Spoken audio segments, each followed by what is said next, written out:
주일 예배에 오신 여러분을 환영합니다. 오늘은 성령 강림 후 제7주 주일입니다. 오늘 예배의 주제는 유산입니다. 우리 기독교는 멋진 유산들을 가지고 있습니다. 교리와 사상, 그리고 신앙 등의 무형의 유산들을 비롯해서 각종 건축물과 예술품, 그리고 서적 등 우리가 감각할 수 있는 유형의 유산들까지 정말 풍성하고 멋진 유산들을 가지고 있습니다. 이러한 유산들은 시대를 흐르며 선대에서 후대로 전승되며 새롭게 갱신되기도 하면서 점점 풍성하게 남겨지게 됩니다. 즉, 유산은 선대가 후대에게 남길 수 있는 가장 값진 선물이라고 할 수 있겠죠. 그리고 선대가 후대에 대해서 각별한 마음이 크면 클수록 그 유산은 더욱 풍성하고 아름답게 남겨지게 됩니다. 마치 좋은 부모가 그들의 자녀들에게 풍성한 유산을 남겨주는 것처럼 말이죠. 하지만 반대로 어떤 부모들은 자신의 삶을 더 소중하게 여기기도 합니다. 자녀들의 삶보다 자신의 삶을 더 소중하게 여기는 것이죠. 사실 이런 부모들을 좋은 부모라고 말할 수 없습니다. 사실 나쁜 부모라고 할 수 있겠죠. 그런데 교회의 유산 역시 이와 똑같은 과정을 밟게 될 때가 있습니다. 즉, 교회의 유산들이 항상 풍성함으로만 남게 되는 것이 아니라는 것이죠. 때때로 어떤 유산들은 소비되고 오염되고 소실되기도 합니다.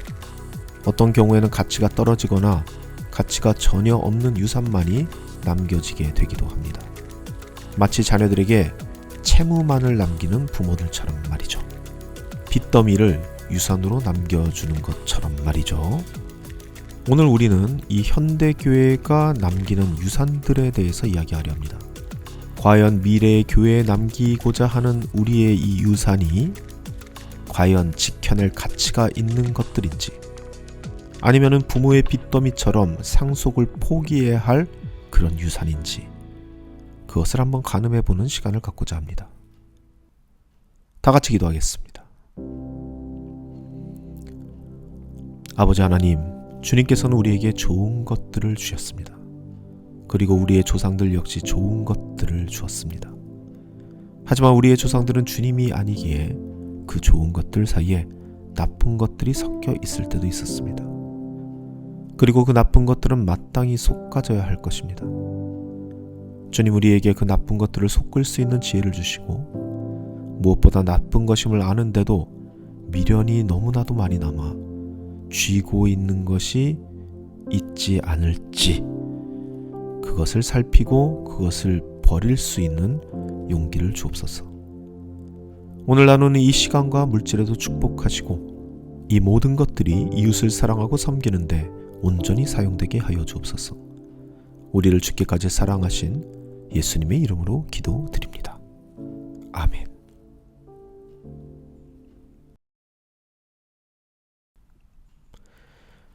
십자가를 지고 가시는 예수님의 뒤를 따르는 여인들이 있었습니다. 그들은 울고 애곡하면서 예수님을 따라가고 있었습니다. 그들의 눈물은 예수님을 향해 있었죠. 억울한 죽음을 맞이한 그 예수님을 향한 눈물이었습니다. 그런데 그때 예수님께서는 울고 있는 그 여인들을 바라봅니다. 그리고 이렇게 말씀하십니다. 28절 말씀이죠. 예루살렘의 딸들아, 나를 위하여 울지 말고 너희와 너희 자녀를 위하여 울어라. 왜냐하면 지금 이 예수님을 십자가에 못 박는 이 세대는 마른 나무의 계절을 지나고 있는 세대이기 때문입니다. 차라리 아이가 없는 것이 나은 세대, 아이를 낳지 않는 것이 더 복받은 그런 세대란 말이죠. 우리가 살고 있는 이 시대에 이제는 비혼주의라는 말이 완전히 정착하게 된 것 같습니다. 결혼을 하지 않겠다는 것이죠. 그리고 이 비혼주의처럼 아이 없이 살겠다고 하는 사람 또한 많아졌습니다. Double income, no kids. 딩크족이라고 부리는 그런 분들 말이죠. 왜 이분들이 왜 이런 선택을 해야만 했는가? 수많은 분석들이 떠들고 있지만 저 역시 20대 중반까지는 비혼주의로, 그리고 30대 초반까지 딩크족으로 살았던 사람으로서 이에 대해 할 말이 있는 사람입니다. 저는 그때 그 당시 제가 왜 결혼을 하지 않겠다고 선언했는지, 결혼은 해도 아이를 낳지 않고 살아가겠다 그렇게 선언했는지 비교적 생생하게 기억하고 있습니다. 제가 가지고 있었던 이유로는 지금 내가 살아가고 있는 이 현실이 혼자 살고 아이도 안 낳는 것이 생존 확률이 더 높은 세상이라 그렇게 생각했기 때문입니다. 제가 살고 있는 이 시대가 사람이 사람으로서 살기에는 그다지 적합하지 않은 곳이라고 생각했기 때문이죠. 물론 다른 이유들을 가진 분들이 있을 겁니다. 나의 인생을 살기 위해, 나의 삶을 즐기기 위해 아이를 낳고 키우는 것이 돈이 너무 많이 드니까 그냥 혼자 사는 게 아이 없이 사는 것보다 더 편하니까, 이런 많은 이유들이 있을 수 있죠. 저는 이 모든 이유들에 공감합니다. 그리고 그런 결론을 내게 된 것을 깊이 이해하고 있습니다. 하지만 그 모든 이유들이 결국은 혼자 사는 것이, 아이 없이 사는 것이 더 생존 확률을 높여주니까 이 한마디로 소급되는 것이 아닐까? 저는 그렇게 생각합니다. 최근 한 영상을 보게 되었는데요. 참 많은 생각을 하게 만들기에 여러분에게 한번 소개해 드리려고 합니다. 이 대여섯 컷의 그림으로 구성된 영상인데요. 다 같이 한번 보시겠습니다. 출처는 더보기란에 올려놓겠습니다.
이 많은 것을 생각하게 하는 영상이죠.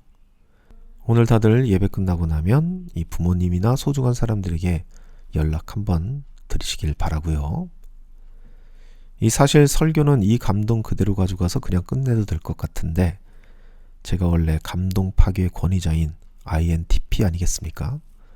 이 세상의 모든 것에서 논리와 의미를 찾아야 하는 그런 사람이기 때문에 감동 정도야 그냥 쉽게 넘겨버리는 그런 인물이어서, 이 컨텐츠도 컨텐츠이지만 이 영상 컨텐츠가 가지고 있는 실제적 의미를 찾아보았는데요. 그 의미에 항상 댓글에서 가장 쉽게 찾을 수 있습니다. 그래서 저는 이 영상에 대한 댓글을 한번 살펴보다가 정말 깜짝 놀랄 만한 댓글들을 발견하게 되었습니다. 제가 전혀 예상하지 못했던 댓글이었던 것이죠. 보통 이런 영상에는 엄마 미안해, 엄마 보고 싶어. 엄마에게 더 잘 해드렸어야 되는데. 이런 유의 댓글들이 달리겠죠. 그렇습니다. 대부분 다 이런 댓글들이 달립니다. 그런데 그 중간중간에 상당히 높은 비율로 다음과 같은 댓글들이 달리더라는 것이죠. 이런 댓글, 이런 댓글, 그리고 이런 댓글들이 말이죠. 다음 생엔 나 낳지 말고 엄마 하고 싶은 것 하고 행복하게 살아. 내가 왜 태어나서 엄마를 고생시키는 걸까? 요즘 친구들의 생각인 것이죠. 이 생각이 깊이가 느껴지는 겁니다. 그냥 미안해로 끝나지 않은 왜 이런 슬픈 일들이 일어날까? 그 이유가 무엇일까? 그 이유가 혹시 나에게 있지 않을까? 라는 이런 생각 말이죠. 이러한 댓글들이 달린 플랫폼은 틱톡입니다. 이 틱톡은 좀 사용 연령층이 어리죠. 이 놀랍게도 유튜브에는 이런 댓글을 찾아보기가 참 힘듭니다. 오직 틱톡에서만 이런 댓글들을 너무 쉽게 찾아볼 수 있다는 것이죠. 이런 생각을 해봤습니다. 우리는 도대체 지금 이 친구들에게 어떤 유산을 남겨주고 있는 것인가? 왜 이 어린 친구들이 이런 생각을 하게 만드는 것인가? 결혼을 하기 두려워하고 아이를 낳는 것을 두려워할 수밖에 없는 마른 나무의 계절에 우리가 살고 있기 때문이 아닐까? 만일 우리가 이들에게 유산을 남겨준다면 결국 이런 마른 나무와 같은 너무나도 외롭기만 한 외로운 것이 오히려 생존 확률을 높일 수밖에 없는 그런 시대를 물려주고 있는 것이 아닌가 라는 생각 말이죠. 오늘 우리가 읽은 누가복음 본문에서 예수님께서 내 자녀들을 위해 기도하라고 하신 것은 30년 후에 있을 예루살렘 함락 사건 때문이었습니다. 예수님의 사후 30년이 지난 기원 후 70년경 이스라엘에 있었던 폭동이 로마에 의해 완전히 진압되게 됩니다. 그런데 그 진압이 얼마나 폭력적으로 진행되었는지 예수님의 예언대로 예루살렘 성전은 그 돌 위에 돌 하나도 남지 않을 정도로 완벽하게 파괴되었습니다. 말이 진압이지 마치 전쟁과 같은 상황이었던 것이죠. 전쟁과 폭력의 과정에서 가장 큰 피해를 입는 사람들은 어린아이들과 여인들입니다. 폭력으로 물든 이 십자가의 길을 걷는 예수님께서 그렇게 울고 있는 여인들에게 나를 보고 울지 말고 내 자녀들을 위해 울라는 이 말은 이 세대의 사람들과 그들의 자녀들인 그 다음 세대가 예수님보다 더욱 극심한 폭력을 당하게 될 것이라는 예수님의 예언이었습니다. 여러분, 원래 전시에는, 즉 전쟁 중에는 아이를 낳으면 안 됩니다. 제가 한국이라는 사회에서 태어나고 성장하면서 제가 느낀 그 사회의 키워드가 있다면 그것은 바로 전쟁이었습니다. 어릴 적부터 전쟁이라는 말을 꾸준히 듣고 살았죠. 대입도 그냥 대입이 아니라 입학 전쟁이라고 불렀고요. 취업도 그냥 취업이 아닌 취업 전쟁이라고 불렀습니다. 그리고 그러한 표현은 지금도 여전히 유효한 표현입니다. 대한민국 사회는 우리를 경쟁의 극한까지 몰아붙였습니다. 어딜 가나 경쟁이었죠. 그래서 공부도 전쟁같이 하고 취업도 전쟁같이 하고 운전도 전쟁같이 하고 사랑도 전쟁같이 했죠. 원래 경쟁의 극한은 전쟁인 것입니다.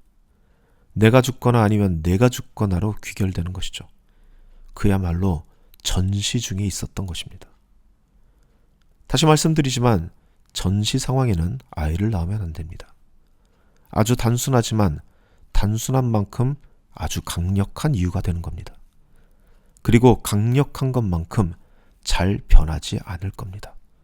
계속 아이는 낳지 않게 되겠죠. 지금에 와서의 몇십 년 후에는 우리나라 인구수가 감소할 것이다. 인구수가 감소하면 국력이 위축된다. 아이를 낳게 해야 한다. 이제야 위기감을 느끼고 정말 별의별 대책들을 다 내놓고 있습니다. 아이를 낳을 수 있는 젊은 세대의 마음을 돌려보려고 돈도 줘보고 불이익도 주면서 각종 협박과 회유책을 국가 차원에서 쓰고 있지만 그럼에도 불구하고 젊은이들의 마음은 잘 돌아서지 않죠. 당연한 겁니다. 사회 분위기가 언제나 전쟁통인데 누가 아이를 낳고 키우고 싶겠습니까? 이 문제를 해결하려면 보다 근본적인 해결책이 필요하지만 경쟁을 유도하고 그 경쟁이 만들어내는 성취에 목말라 있는 이 사회 분위기 안에서는 결코 해결책 그 근처까지도 가지 못하게 될 겁니다. 그래서 다른 방법으로 회유하려 하지만 그것 또한 해결책이 아닌 미봉책일 뿐이죠. 미봉책은 그냥 미봉책에 머물 뿐입니다.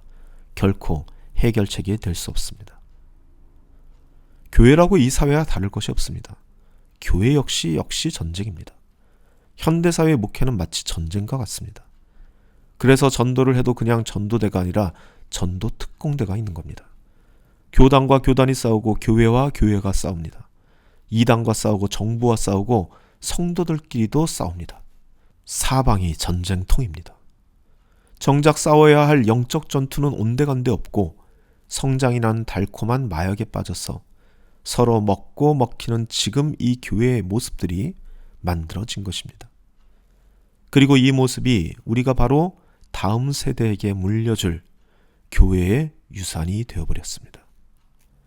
이것이 과연 유산일지 상속 포기를 해야 할 채무인지는 말할 필요도 없을 겁니다. 미래의 교회에 우리의 자녀들에게 이 싸움과 같은 경쟁, 전쟁과 같은 싸움을 물려줄 수 없습니다. 교회는 역사적으로 사회의 갈등을 조정하고 불안한 삶의 안식을 줄 때 가장 화려하고 찬란한 문화를 꽃피웠습니다. 그러나 지금은 그저 교회의 건물만 화려할 뿐이죠. 마치 함락 직전의 예루살렘이 가진 것이 화려한 성전 건물뿐이었던 것처럼 말입니다. 지금 우리는 우리가 남길 진정한 유산을 생각할 때가 왔습니다. 그리고 진정한 유산은 예수님의 이 말씀 안에 있습니다. 이 세상의 모든 어머니들을 향한 예수님의 이 말씀 말이죠. 왜냐하면 어머니라는 이름은 이 세상의 유일무이한 이름으로 하나님의 희생과 사랑을 이 땅에 가장 잘 표현해낼 수 있는 유일한 이름이기 때문입니다. 예수님께서는 그런 여인들에게 나를 위해 울지 말고 너희와 너희 자녀들을 위해 울라 이렇게 말씀하십니다.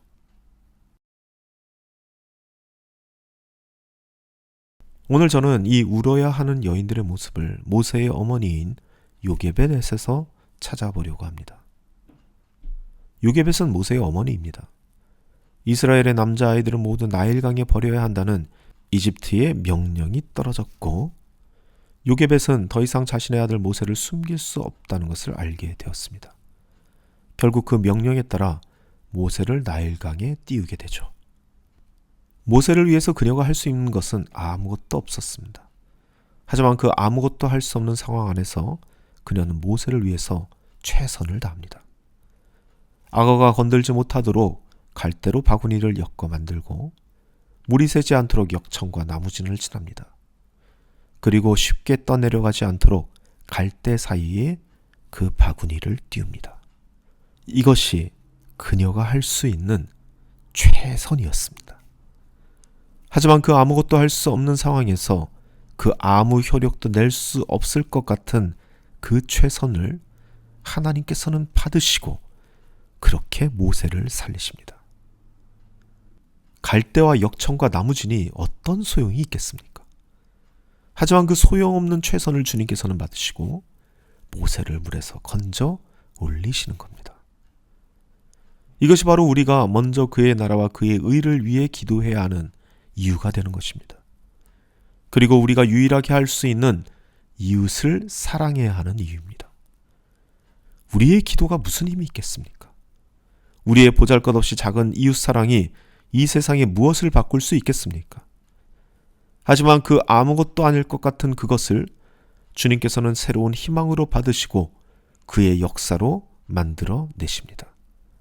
이것이 바로 성경의 변하지 않는 메시지인 것입니다. 딩크족이었던 저에게도 이제는 자녀가 있습니다. 이 친구들을 위해 내가 물려줄 유산이 무엇인지 저는 오늘도 고민하고 있습니다. 화려했던 교회의 유산은 이미 사라진 지 오래입니다.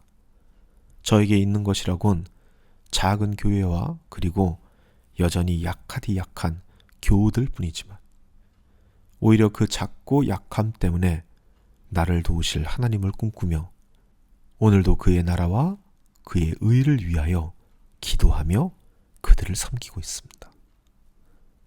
떠내려가는 모세를 추적하는 요게벳과 미리암의 불안한 시선처럼 저 또한 그 불안함을 감출 수는 없겠지만 그럼에도 불구하고 변함이 없으시고 신실하신 하나님께서 나의 유일한 희망이기 때문에 오늘도 나의 작은 최선을 다하며 하루를 살아내고 있습니다.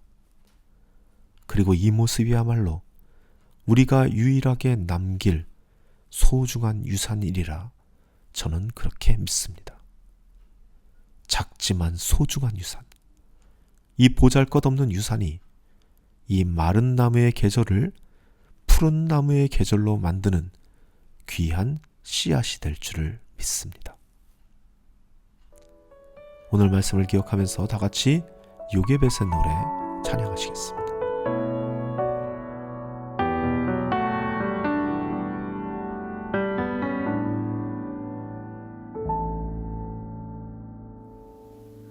작은 갈대 상자 물이 새지 않도록 역청과 나무 진을 칠하네.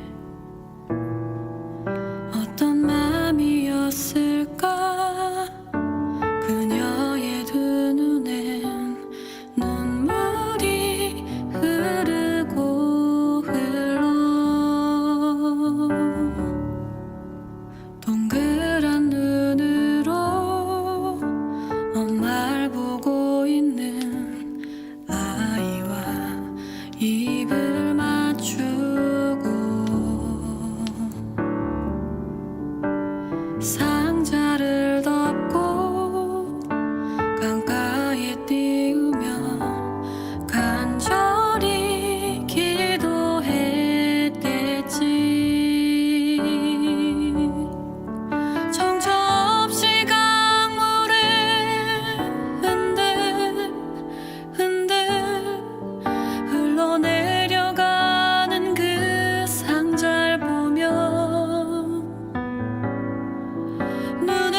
다 같이 기도하십니다.